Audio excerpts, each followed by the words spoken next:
Сәлеметсіз бе, қадірменді оқырман? Бүгін сіздерге қазақтың батыры, палуаны, Балуан Шолақ туралы кітаптың 14-ші бөлімін оқып бермекпін. Аудио кітаптар ұнаса, лайк басып, комментарий жазып, тіркеліп кетіңіз. Қолдауыңызға рахмет.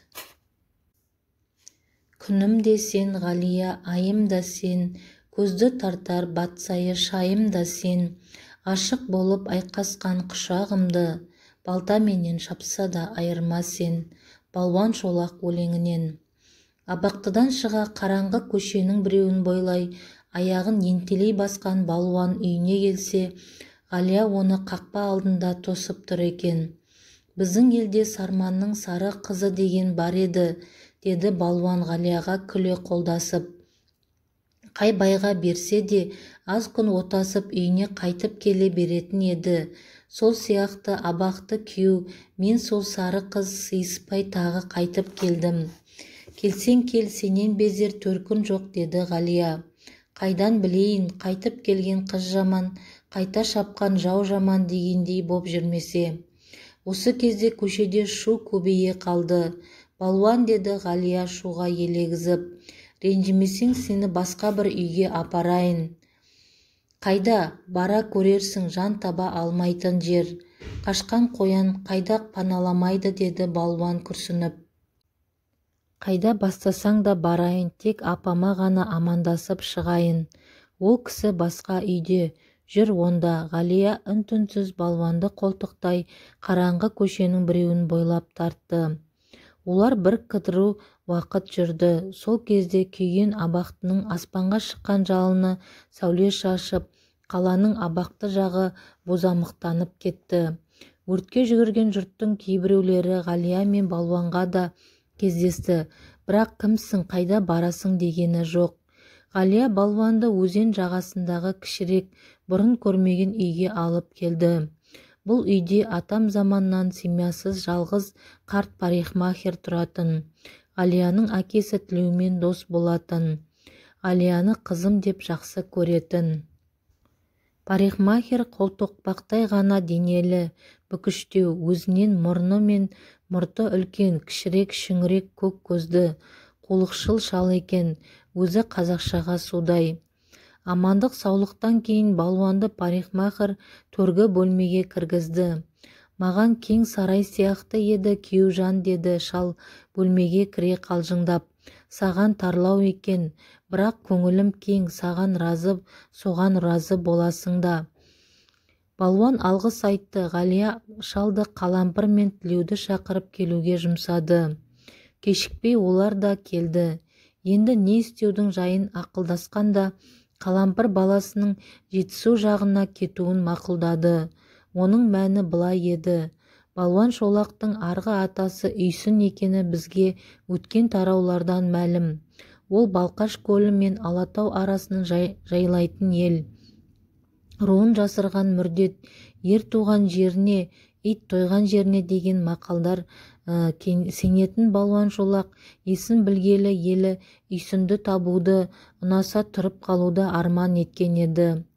Басына таршылық күндер туғанда, туған ағайынның арасында тұрсам, бұндай болмас ем, жанашырдың жоқтығы ғой бұл деп ойлайтын еді. Қызылжар мен Көкшетаудан Алматы Құлжаға, Құлжа мен Алматыдан Көкшетау Қызылжарға саудагерлер жыл сайын ағылып жатады. Сол саудагерлердің біреуінен бір жылдары Балуан Шолақ Үйсіннің білікті деген адамдарына сәлем айтып, іздеуге ойы барлығын хабарлаған. Келер жылы саудагерлер Балуанға Жетісудағы ағайындарынан шақырған хат алып келгенде, Балуан абақтыда жатып қолына тимеген еді. Сол хабар биыл көктемде тағы келді. Бірнеше кісі қол қойған бұл хат былай жазылыпты. Құрматлу Бахадур Балуан Шолақ есімді Нұрмағамбет Баймырза оғлына біз Үйсіннің яқшыларынан дұғахи сәлем. Бағдында бізден хал-ахуал сұрасаңыз, сағуа саламатпыз. Емді үшбу хат хабар қыламыз ки. Біздлер саған үшбу хат илан 2 мәртәбә хат жолдадық. сізден бір хат алдық, шондан кейін бұл уақытқа қадар хеш хат алмадық. Бізден хат сізге барған, я бармағаны беймағлұм. Дағида біз сізге хабар айтамыз. Біздің үйсін абақ, тарақ боп екіге бөлінеді. Тарақтан жалайыр, сізге үшбу хатты жолдап отырған біз абақ балалары. Абақтан Бәйдібек, Бәйдібектен сары үйсін, шапрашты жарықшақ. Сізге үшбу хатты жазған Бәйдібек ішінде жарықшақ балалары. Жарықшақтан Дулат, Албан, Суан. Сізге үшбу хатты жазған Дулат балалары. Дулаттан Сиқым, Жаныс, Ботбай, Шымыр. Шежіреден қарап қариялардан сұрағанда сенің руың Жаныс. Жаныс көп пе, қамыс көп пе деген бұл елде мәтел бар. Жаныс көп ел, өзіңізге мағлым. Қазақ 300-ге бөлінгенде жалғыз үйсіннің өзі 100 және ұлы 100 болған. Жетісу облысының көпшілігі үйсін. Үйсін Қытайда көп. Халқын сені көруге бек құштар. Үшбу хатты жазған адамдар сенің келуіңді бек қатты күтеді. Бұл хатты алғаннан кейін бұрын да көргісі келген үйсінге баруға елегізді. Ақмола облысындағы ұлықтардың қуғынынан қажыған оның үй ішімен біржола Жетісуға көшіп кеткісі келді. Осы оймен ақылдасқанда балуанды қимаған достары кетпе деп тура айтпай басқа сылтау тапты. Кетуіңе қарсы емеспіз деді олар. О да ата-бабаң өскен ел. Руыңды тапқың келсе қимағанмен амал қанша.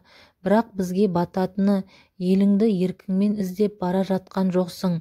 Қашқын есебінде кетесің. Ол елде біздің ел сияқты шығар. Ол елде де біздің ел сияқты жақсысымен қатар қазан бұзар тентегі бар шығар. Ертең іздеп барған еліңде тентек біреу қаңғырған қашқын десе сүйегіңе кетпес таңба болады ғой дейміз. Ойлан, өзің біл. Қара құлақ қасқырдың шамы деп ойлады балуан. Қашқын деген сөзді естігеннен өлгенім жақсы. Одан да келетін ажалды осы арада күтейін. Бұл кеңестердің бәрін Қалампыр да Ғалия да білетін еді. Тоқпан Меңдуананы әкетіп балуан абақтыдан шығады деген үміт күшейген кезде Қалампыр, Тілеу, Ғалия үшеуі отырып ақылдасты. Осыдан аман құтылса, деді Ғалия, бассауғаның ең қолайлы жолы Жетісуға кету. Тілеу, мойны алыс жер қалай барады?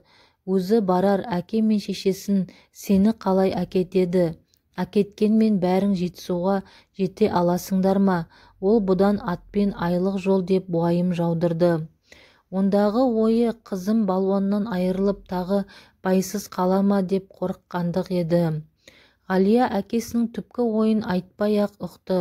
Сондықтан да ол балуанның сорына туған адам болдым мен. Атбасарда да мұнда да балуан мені сағалаймын деп қолға түсті. Балуанның қас дұшпаны мен болатын болдым. Егер осы тұтқыннан аман шықса, ендігі обалына қалмай, мен ағыл деп ағыл-тегіл жылады. Ғалия, Қалампыр, Тілеу үшеуі ең болмағанда Жетісу жақта біраз жыл жүріп қайтсын. Оған шейін сары кідір тартып, жастық қызуы бәсеңдер. Ұлық та тез шығып құзауын қояр деген ұйғарындағы келді. Егер балуан аман шыға қалса, бұл ұсынысты Қалампыр айтпақ болды. Бұл кеңестің оның бастаған себебі сол. Апа, деді балуан, әу құлыным, өзім өз болып, ес біліп, етек жапқалы мен сізді ренжіткен жоқ шығармын. Жоқ, шырағым. Әлі де ренжіткім келмейді. Бір сөз айтайын десем, сені ренжиме деп қаймығам. Қаймықсам да айтам. Мені жақсы көруіңе сенім айтам. Жақсы көргендік үшін кешірер деп айтам. Бұл менің саған ең соңғы өтінішім, апа. Бір тілегімді бер. Осыдан кейін дүниенің бар азабы үстіме құлап, көтеру тетігі сенде болса да, апалап аузымды ашпауға ант берейін. Сонша неге сарқылдың күнім, айт тілегіңді. Берсең ғана айтам, апа. Балуан анасының кеудесіне басын сүйеп, жалынышты көзбен кескініне қарады. Қалқамай, деді Қалампыр. Жеңіл желпі болмайтын еді тілегің. Мен сені балам деп аяп, тілегіңді берейін, сен мені анам деп аяп көтеретін салмақ арт. Тілегімді мынау еді апа, өзіңе аян, мен дүниеге күле кірген бала едім. Сол дүниеден күліп өтпек боп, жақсы ат мінгім келді, жақсы киім кигім келді, жақсы жар құшқым келді. Дүниені сауық сайран, ойын тоймен, ән күймен базарлағым келді. Осындай кіршіксіз тілекпен іздегенімді тапқым кеп, еңбек жолына шыққанымда жазықсыз күндеушілер көбейді, жолыма оралғы болды. Ол оралғыларға бөгелмей мен талайын таптадым да үмітіме қарай ұмтыла бердім. Бірақ оралғылар сиқыршының торы сияқты екен. Бірін үзсем екіншісі, оны үзсем үшіншісі кездесті. Өздерің айтатын едіңдер ғой, баяғыда Қорқыт деген адам бопты. Ол өлімнен қашыпты. Қайда қашса да алдынан көр кездесе беріпті. Содан кейін қашудан қажып, кез келген көрдің біріне өз еркімен жатыпты да, қашан ажал жеткенше күй тартып өтіпті деп. Сол Қорқыт мен болдым. Сен маған Жетісуға бар дейсің, апа, сонда ол жақта да қазылған көр жоғына көзің жете ме? Көкшетаудан Ақмолаға көрден құтылам ба деп келген жоқ па ем мен? Қане құтылғаным? Не жаздым мен бұл үкіметке? Қайда барсам да алдымнан көр қаза беретін. Тек жүрсең тоқ жүрерсің деген балам, деді Тілеу. Көңіліңе келсе де айтайын, өзіңде де бар, тек жүрмейсің. Мен не қылдым тек жүрмей? Мәті дәуленге, Нұрланға соқтыққан өзің емеспісің? Ау жарқыным, олар дүмді адамдар, соқтықпа, мерт боларсың дегенде тіл алдың ба? Балуанды табалауың ба әке, деді Ғалия кейіп. Осалды мықты шыңғыртып жеп жатқанда қасында қарап тұрсам, мен кім болам, деді балуан. Біз саған қас кісі емеспіз, деді Тілеу. Жан ашығаннан айтылған сөз ғой. Сонымен сөзді қысқасынан қайырғанда не демексің? Дейтінім сол, деді балуан. Қашатын қоян емеспін. Мен өлгеннен дүние иесіз қалмайды. Қашқан жауға қатын ер. Сонда менің табан тіреген ойым, бір күн туыппын, бір күн өліппін. Қашан өзім өлгенше жауласқан адамды бауыздаймын деп жүрем. Апа, егер тілегімді бергенің шын болса, осы бетіме қарсы шықпа. Баласынан мұндай ой күтпеген Қалампыр төбесінен темір тоқақпен ұрғандай мелшиді де қалды. Анаңның алдын орап қойдың балуан, деді Ғалия. Ол кісі енді не айтады саған? Уәдесін күн бұрын алып қойдың. Анаң үшін мен өтінейін, таста бұл ойды. Анамнан алған тілекті қалай қиып қайтарам? Менің бір іске екі тоқтам жасаған күнімді көріп пе ең? Екі сөйлегенім өлгенім емес пе? Өтінем сонда да, көз жасыммен өтінем. Ғалия солқылдап жылады да, аздан кейін тағы жалынды. Балуанның құрыштай құйылған қаталдығы иілмеді, сөзім сөзден таймады. Ықтиярың онда, деді Ғалия кенет ширап, қарсы алдына тізерлей отыра қап. Азат басыңа бұғалық боп, жауыңа ұстап беруім жетер енді. Онда ең алдымен менің көзімді жой, өлтір мені. Балуанның тізесін құшақтаған Ғалия бір кезде орнынан ақырын тұрып, тысқа шығып кетті. Сонда ғана балуан басын көтерді. Бар Нұржан, деді Қалампыр бұйрықты дауыспен, алып кел келінді. Балуан тысқа шықты. Парикмахер үйі өзеннің жағасында. Сол арадан өзеннің ар жағындағы тоғайға өтетін жіңішке тақтай көпір бар. Сол көпірдегі адамды Ғалияға ұйғарған балуан соңынан жүгіре ұмтылды. Суға құлайма деген қауіп кірді оның ойына. Аяғын көпірге еппен жылдам басқан балуан Ғалияға жете алмады. Ол көпірдің оқтасына жеткенше Ғалия өзеннің арғы жағасына шығып кетті. Қайда барады бұл деп ойлады балуан. Мені біліп бара ма, білмей бара ма? Ғалия тоғайға кірді. Балуан құрғаққа шыға аяғын адымдай тез басып Ғалияға жақындады. Бірақ қайтер екен деген оймен дыбыс бермей жүрісін сездірмеуге тырысып, із өкшесімен басты да отырды. Тоғай ішінде жуан, тапал, қисық бұтақты ақ терек тұратын еді.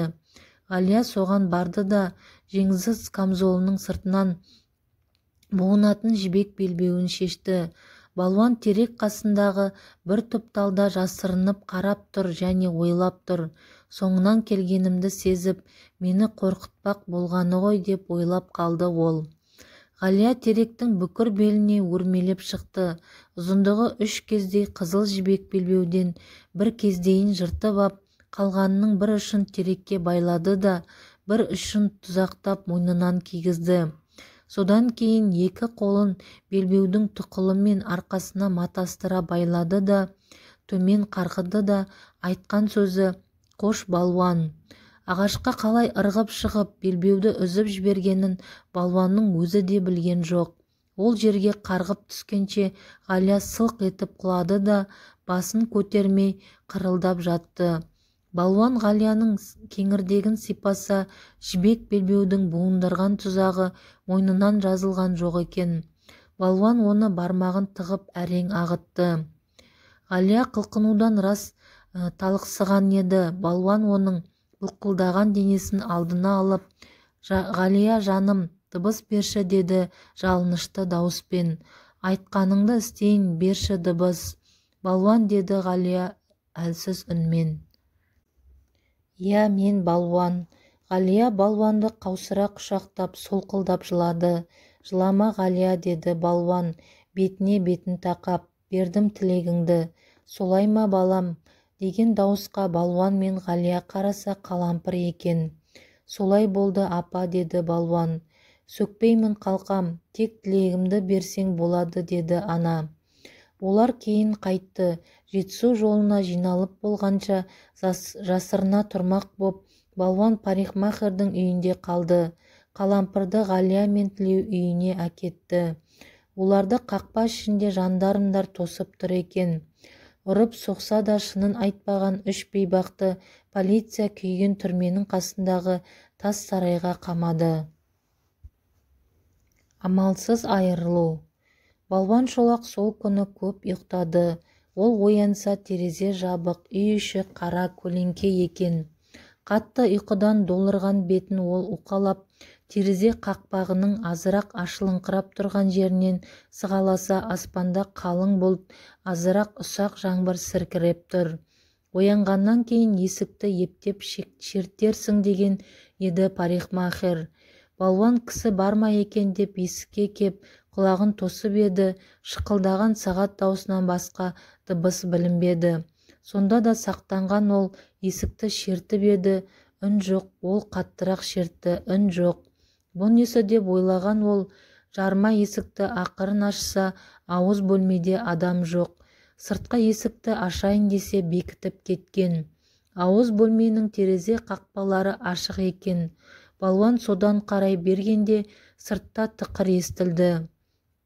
Жүрегі шайлыққан балуан төргі бөлмеге кірді де есігін жапты.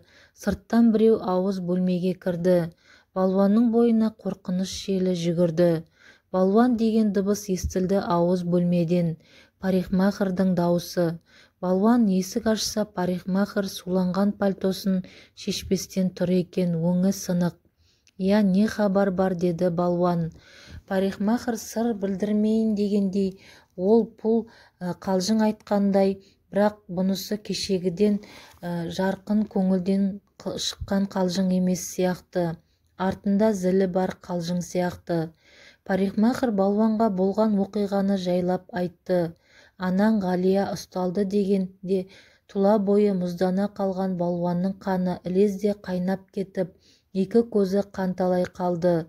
Аздан кейін ашуы сабасына құйылғандай болған ол: «Маған енді не істе дейсіз?» деді парикмахерға. «Анаңды, сүйген жарыңды, қайын атаңды қаматып қойып, өзің қашып жүр дейсіз бе, болмаса қарсылас дейсіз бе?» «Оны салқын қанмен ақылдасу керек», деді парикмахер. «Қаладағы күдікті деген жерден сені іздеп тінтпегені жоқ көрінеді жауларыңның. Ұсталса атып тастаңдар деп бұйрық беріпті Троицкий».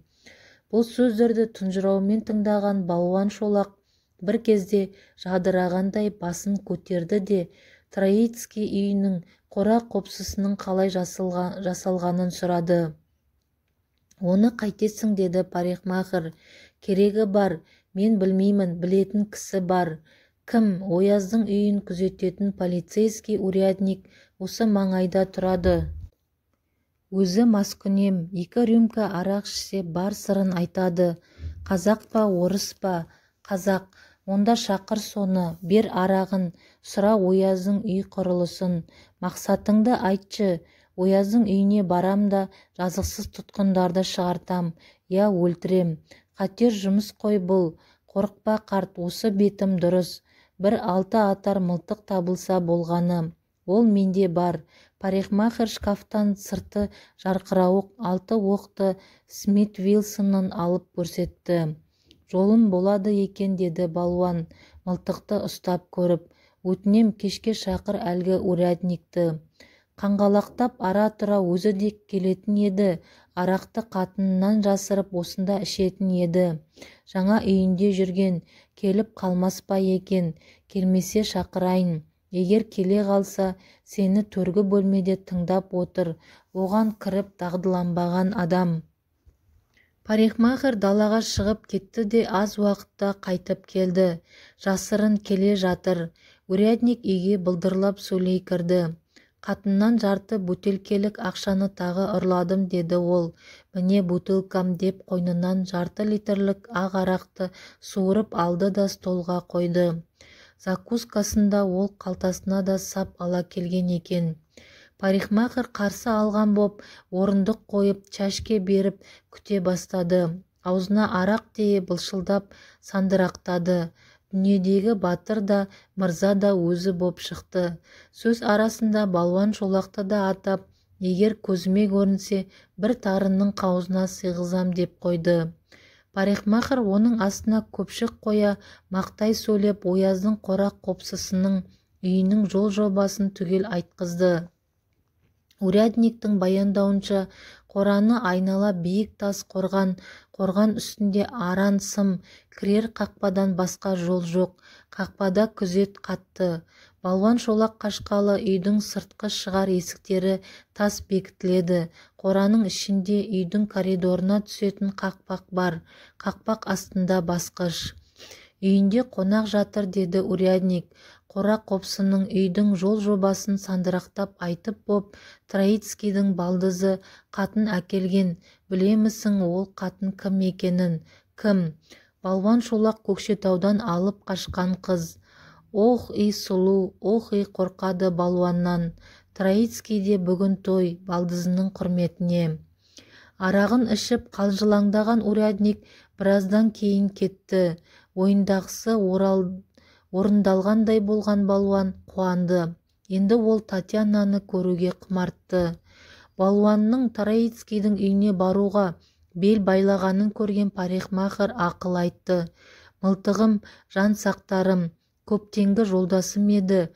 Ғалия үшін, түлеу үшін, өзіңнің жігіттігің үшін қидым. Және бір ақыл айтайын. Әйтеуір Ояздың үйіне кіруге бекінсең, және жолың боп кіре алсаң, сен оларды есінен кетпестей ғып қорқыт. Қалай, бұл түріңде бар ма? Мен саған кіндігіңнен төмен түсетін сақал, құлағыңа орайтын мұрт жасап берейін. Үстіңе жүнін сыртына айналдырып, тері киім ки. Сол түрмен кірсең, саған көздері түскенде ақ есінен танады олар». Дұрыс екен бұл. Ұзын сақал мұрт жасатып, денесіне жүнін сыртына айналдырған тері тон киіп, аяғына киіз байпақ, басына айналдырған сеңсең тымақ киіп, қойнына Смит Вилсонды салып, қараңғы түнде жамыла, балуан Шолақ жөнелді. Троицкийдің үйін қоршаған тас шарбаққа жеткенше оны ешкім көрген жоқ. Сонша денемен балуан қандай епті, ол қолының басы қанат ілікпен шарбақтың үстіне қарғып шыға келді де, сымға арандамастан қораның ішіне түсті. Бір жақсысы иті жоқ екен. Қораның ішінен үйді орағыта байқаса, терезелерінің қақпалары тарс жабылған. Үйдің қаңылтырлы биік шатырының қора жағында қақпасы бар екен. оған өрмелеп шығатын басқыш тұр. Балуан шатырға шығып, тастай қараңғы төбеден ішке түсетін тесікті әрең тапты. Ол сыбысқа құлақ түріп отырғанда үйдің ішінен дауыс естілді. Ақырын сипап, қақпақты көтеріп көрсе астында коридорға түсетін басқыш тұр. Сол кезде скрипка мен сырнай қосылып, тәтті бір күйді ойнап жіберді. Балуанға скрипка мен сырнайдың емес, жүрегінің қылы күй толғағандай боп, тұла бойы шымыр-шымыр етті. Орыс халқының күйі мен әнін ол тамаша жақсы көретін еді. Енді ән айтса жарар еді деп аз отырып еді, күй бітті, ән айтылмады. Ендігісін күтпей-ақ қояйын, басқа қызығын бірдей көрейін деп ойлаған балуан басқышпен коридорға сыбдырсыз еппен түсті де шу естілген есіктен кіріп барды, қолында мылтық. Бөлме кең екен, тамаша киінген 20 шақты әйел еркек тамақ пен араққа толған жалпақ үстелді айнала әлденеге мәз-мейрам боп күлісіп отыр. Татьяна орталарында. Балуанға өзгеден бұрын көзі түскен бір әйел екі көзі шарасынан шыға ах деп ышқына бір дауыстап қалды да үстел-мүстелмен шалқасынан құлады. Өзгелері балуанды көрмегендей құлағын әйелге ұмтыла бергенде балуанның көтер қолдарыңды деген даусы күр ете түсті. Бәрі оған жалт қарады да кескіндері құп-қу болып қолдарынан көтеріп тұрған жерлерінде тікелей қата қалысты. Балуан аяғын алшаңдай басып жақындады. Бірнеше әйел шыңғырып жіберді. Балуан шолақты жазбай таныған Татьянаның барлық қаны басына шыққандай дірілдеген денесі оттай лаулап, буындары селкілдеп кетті.